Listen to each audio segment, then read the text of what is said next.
We start with the Pies. Jordan Goey tonight and his future. Caro, what can you tell us about whether he'll be allowed to play after being charged with indecent assault on the weekend? He will be allowed to play. It's a decision that doesn't sit comfortably with many in the AFL community, Craig. He won't be flying to Sydney with the team because he's still waiting for the results of the COVID test. He will fly to Perth where he will quarantine individually away from the players. So he won't be playing for the team this weekend, but potentially will against Geelong next week. It's a really tricky one. You know, there was some criticism certainly from NRL and AFL journalist Jessica O'Halloran in the press, News Limited press over the weekend.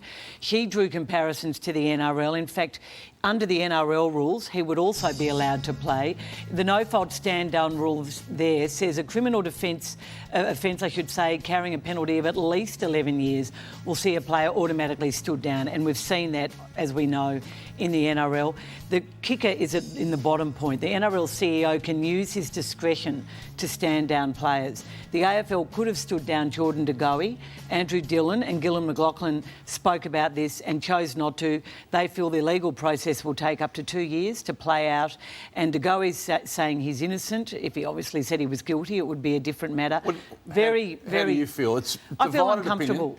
Certainly a well-mounted case from Jessica in the paper. It got you thinking more deeply about the issue, and the point of the NRL was a valid one, albeit slightly off beam. What's there are many women view? in the AFL in the AFL community, and I'm talking about senior women who have grave misgivings about this, and it is a terrible look. In America, they have the shield, don't they, in their national footy code, and if you're damaging the brand, you don't play. I would argue this does damage the brand. So you wouldn't play him? You wouldn't allow him to play? I'm not going to categorically say that because they did the same thing with Majak Daw, and Majak Daw in the end was found not guilty. That could have ended his entire career. So it's really difficult.